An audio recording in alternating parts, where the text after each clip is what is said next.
Infinix note 15 pro নামটা শুনেই যেন এক আগুন জ্বলে উঠল। ডিজাইনের যত অসাধারণ মেলানো, তার সাথে বাদ যাবে না তার প্রসেসর, ক্যামেরা এবং ডিসপ্লেটি। সবকিছুই পাওয়া গেছে মাত্র একটা স্মার্টফোনে। আর এসব শোনার পরও আপনারা অবশ্যই জানতে চান যে স্মার্টফোনটির অভিজ্ঞতা কেমন হবে, তাই না? তাহলে দেরি কিসের, ভিডিওটা শেষ পর্যন্ত দেখে সবকিছুর উত্তর কিন্তু পেয়ে যাবেন। তাই চ্যানেলে নতুন হলে চ্যানেলটি সাবস্ক্রাইব করে ভিডিওতে লাইক দিয়ে ভিডিওটি শুরু করা যাক। আর আমাদের ফেসবুক পেজ থেকে দেখে থাকলে অবশ্যই ফেসবুক পেজটি ফলো এবং ভিডিওতে লাইক দিতে ভুলবেন না আপনারা। তো ভিডিও শুরুতে একটি সতর্কনীয় বার্তা। স্মার্টফোনটি যে স্পেসিফিকেশনগুলো আমি এই ভিডিওতে তুলে ধরবো, এই সবই কিন্তু আপনার লিক্স এন্ড রুমার্সের তথ্য অনুযায়ী, যেগুলো আপনার অফিসিয়াল ভাবে লিক্স হয়েছে। তাই কমেন্টে অবশ্যই মারামারি করবেন না যে স্মার্টফোনটির স্পেসিফিকেশন আপনার সেম হয় নাই। অল ওভার এটাকে একটা ফার্স্ট ইমপ্রেশন ভিডিও ধরতে পারেন, যেটা আমরা মার্চের 3 তারিখে লঞ্চ হলে স্মার্টফোনটির ওভারঅল স্পেসিফিকেশন নিয়ে কথা বলতে পারবো আর কি। ফার্স্ট অফ অল ডিজাইনের ব্যাপারে কিছুটা কথা বলা যায়, কারণ স্মার্টফোনটিতে ব্যবহার করা হয়েছে ব্যাকে গ্লাস এবং ফ্রেমে থাকছে এই প্রথম মেটাল। তাই এটা হাতে নিলে অবশ্যই একটা প্রিমিয়াম লেভেলের আপনাকে ফিল দিয়ে দিবে। তবে এর ব্যাকে যে ক্যামেরা মডিউলটা রয়েছে সেটা অবশ্যই আপনার পছন্দ নাও হতে পারে। পার্সোনালি আমার কিন্তু তাদের নোট 14 সিরিজের যে আপনার স্কয়ার টাইপের ক্যামেরা মডিউল ছিল সেটাই আমার ভালো লেগেছিল।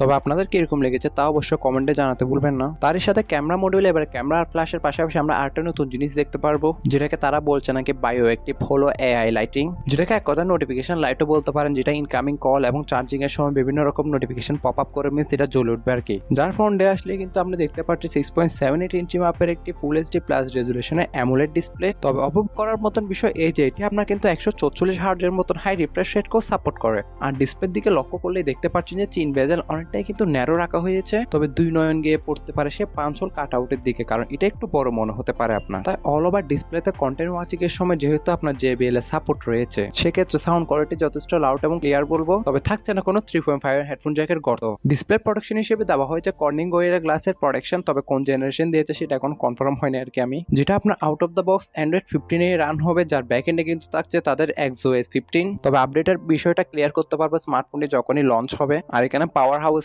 পাওয়ার সেকশনে থাকছে Helio G100 আলটিমেটের মতন একটি চিপসেট। এটাকে অনেকটা আপনি Helio G99 একটা ওভারক্লক ভার্সন ধরতে পারে, যেটা 6 এর বেস্ট একটু অক্টোকোর প্রসেসর হওয়া সত্ত্বেও কিন্তু অনেকটাই G99 এর স্পেসিফিকেশনের সাথে কিন্তু মিলে যাবে, কারণ চিপসেট এই দুটোটাই কিন্তু কাইন্ড অফ সিমিলারও ধরতে পারেন। তার সাথে যদি আপনি অন্তত স্কোরও দেখতে পান, তাহলে সেক্ষেত্রে 19 আর 20 এর পার্থক্য দেখতে পান। তবে পারফরমেন্সটা এখন আমি সম্পূর্ণ ক্লিয়ার করতে পারছি না, যখনই লঞ্চ হবে বলতে পারবে। তবে একটা আইডিয়া দিতে পারে, আপনার Helio G99 এর মতন একটা কিন্তু আপনাকে স্কোর বা পারফরমেন্স দিবে, জাস্ট হালকা একটু বেটার পাবেন G100 আলটিমেটের ক্ষেত্রে, যেটি আমরা বাজারে 8/256 এবং 12/256 জিবি এই দুটি র্যাম ব্যান্ডে অ্যাভেলেবল দেখতে পারবো, যেখানে UFS 2.2 এর ক্যাটাগরি দেওয়া হয়েছে ইন্টারনাল স্টোরেজের ক্ষেত্রে এবং LPDDR4X এর র্যাম দেওয়া হয়েছে। তবে হ্যাঁ, ভার্চুয়াল র্যামের রীতিটাও যাবে না, আপনি 8GB নিলে প্লাস আরো 8GB এক্সপেন্ডেবল করতে পারবেন, আর 12GB নিলে প্লাস আরো 12GB কিন্তু এক্সপেন্ডেবল করতে পারবেন। তবে সেসব ভার্চুয়াল র্যাম রিয়েল লাইফে তেমন খুব কাজে আসে না।